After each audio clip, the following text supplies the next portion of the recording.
안녕하세요, 도레입니다. 요즘 가성비라고 나오는 제품들이 굉장히 많습니다.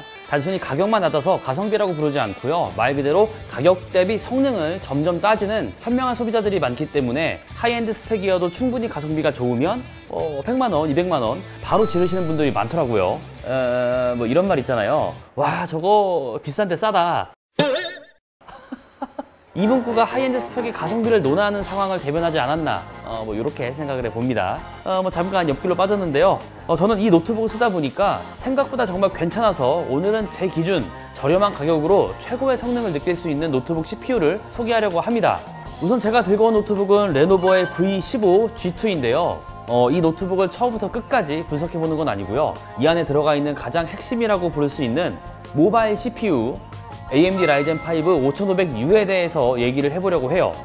제조사, 저장장치나 램, 패널 이러한 성능에 따라서 가격이 다르긴 하지만 50만원대라는 상당히 저렴한 가격대에서 시작을 합니다. 참고로 제가 가지고 온 제품이 가장 저렴한 제품이니까 이것도 참고해 주시면 좋겠네요.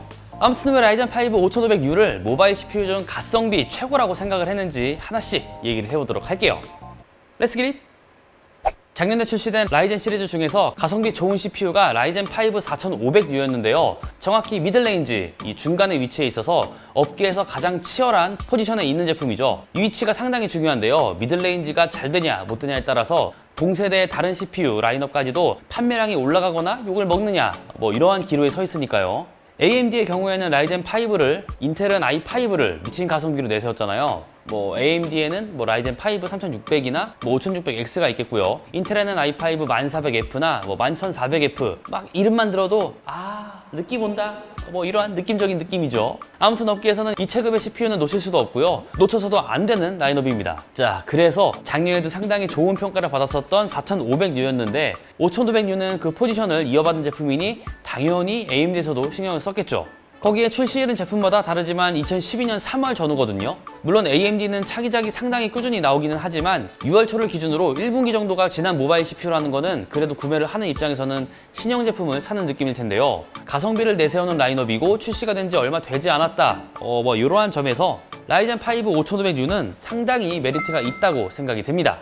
성능도 당연히 좋아졌습니다. 4500U가 6코어 6스레드였다면 5500U는 6코어 12스레드로 스레드가 2배 늘어났습니다. 물론 이 차이가 스레드가 늘어난 만큼 크지는 않아요. 싱글코어의 성능은 변화가 없지만 다중작업 환경에서 중요한 멀티코어의 성능에는 살짝 상승한 게 보이죠.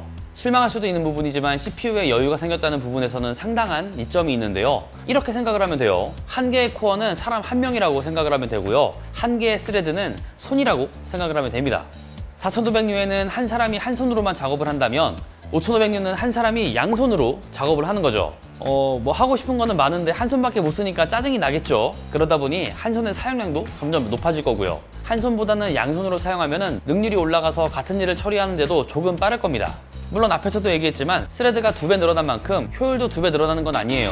하지만 위에서도 얘기했지만 CPU에 여유가 생겼기 때문에 6코어 6스레드보다는 한계 상황을 조금 더 지나서 느낄 수가 있죠.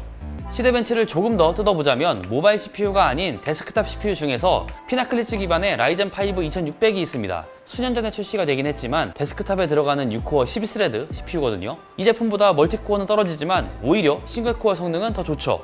한쪽은 데스크탑 CPU, 다른 한쪽은 모바일, 그 중에서도 저전력 버전 CPU.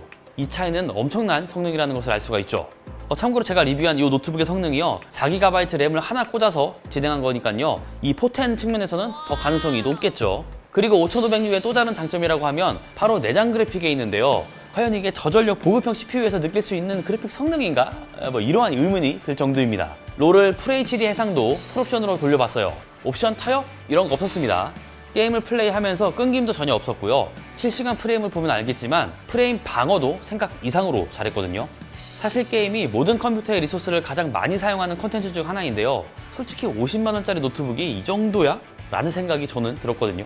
지금 상태로도 게임을 플레이하는데 전혀 문제가 없었고요. 8GB로 바꿔주거나 램을 2개 꽂아서 듀얼 채널로 설정해 준다면 지금보다 훨씬 더 쾌적한 성능이 될 거라고 확신합니다. 다른 거 다 필요 없이 롤 하나 플레이한 화면으로 그간 저전력 모바일 CPU를 써오셨던 분들이라면 도레가 성능이 왜 좋다고 하는지 알겠다, 이렇게 단번에 이해했을 거라고 생각합니다. 세 번째는 가격에 있습니다. 젠3 기반의 5600U를 왜 고르지 않았냐 이렇게 하실 수도 있어요. 그런데 5600U가 들어간 노트북은 80만 원부터 시작을 하거든요. 클럭이 200MHz가량 차이가 나고요. L3 캐시가 늘어난 이점이 있지만 출발 가격부터가 다릅니다. 50에서 60만 원대에서 구매할 수 있는 5500U가 탑재된 노트북과 80에서 90만 원대에 구매할 수 있는 5600이 탑재된 노트북이라면 제 기준에서는 높은 가성비는 5500U가 더 맞다고 생각이 듭니다. 뭐 그런 거 있잖아요. 야, 그거 살 바에는 이거 사지! 분명 나는 모닝을 사러 갔는데 계약서에는 그랜저가 막 적혀 있고 이게 컴퓨터 시장에서도 적용이 되거든요. 분명 나는 RTX 3060을 보러 갔는데 눈 떠보면은 막 3080이 눈앞에 있고 그거 살 바엔 이게 굉장히 무서운 겁니다. 물론 가격을 얹으면 당연히 좋은 성능이 나오는 것은 맞지만 아반떼를 가성비 자동차라고 칭하는 것처럼 60만 원대 노트북을 본다고 해도 5500U 수준이면은 뭐 개꿀이라고 생각을 합니다. 네, 이렇게 가격 대비 성능, 가성비로만 접근을 해봤는데요. 그럼에도 아쉬운 부분이 있다면 아무래도 노트북이라는 게 여러 가지 부품을 한데 모아서 패키지 형태로 판매를 하는 거잖아요. 그렇기 때문에 CPU만 좋다고 해서 끝나는 문제가 아니긴 해요. 더 좋은 디스플레이 패널을 원하는 분들도 있고요. 많은 저장 공간을 염두에 두는 분들도 있습니다. 또한 내부를 확인해서 쿨러는 어디에 달려있는지, 히트파이프는 제대로 썼는지도 확인을 하면 더 좋죠. 하지만 이번 영상에서는 가성비 노트북 CPU라는 부분에서 접근을 해봤고요. 가격을 확 낮춘 제품을 소개하는 목적도 있었기 때문에 이러한 부분에서 포커스를 맞추고 영상을 기획했다고 봐주시면 좋겠습니다. 네, 뭐 사실 돈이 많으면은 뭐 5500U나 뭐 5600U나 뭐 이러한 문제가 아니고요. 고성능 노트북도 사고 아이패드도 하나 사고 워크스테이션도 집에 놓고 이렇게 사용하는 게 당연히 편하고 좋습니다. 성능을 가격에 맞추는 게 아니라 가격을 성능에 맞추는 거죠. 하지만 가격이란 변인이 가장 중요한 분들도 상당히 많고요. 노트북을 가성비로 접근하시는 분들 역시도 많을 거예요. 그런 분들이 AMD Ryzen 5 5500U를 사용한다면 다른 모듈의 성능에서 만족할 수는 없을지 모르겠지만 적어도 저전력 CPU라는 카테고리 안에서는 이야, 이게 50만 원대 노트북에서 이런 성능이 나오네 뭐 이렇게 얘기가 나올 거라고 생각을 합니다. 성능 부분을 최대한 쉽게 풀려고 노력했는데 설명이 조금 부족했을 거란 생각이 들기도 하네요. 궁금한 점이 있다면 댓글로 적어주시면 제가 아는 한도 내에서 댓글로 달아드리겠습니다. 자, 그럼 라이젠 5 5500U에 대한 영상은 여기서 마무리하겠습니다. 영상이 재밌었다면 구독과 좋아요 해주시는 것도 잊지 마시고요. 그럼 전 다음에 더욱 재밌는 영상으로 찾아오겠습니다. 다음에 또 봐요. 안녕. 이 노트북은 실제로 성능이 좋다고 생각이 들기도 했고 또 이 성능 정도가 필요한 친구가 있거든요. 그래서 램만 교체를 해서 그 친구 본가에도 롤용으로 사용이 될 예정입니다. 뭐 그만큼 가성비는 최고라고 생각이 듭니다.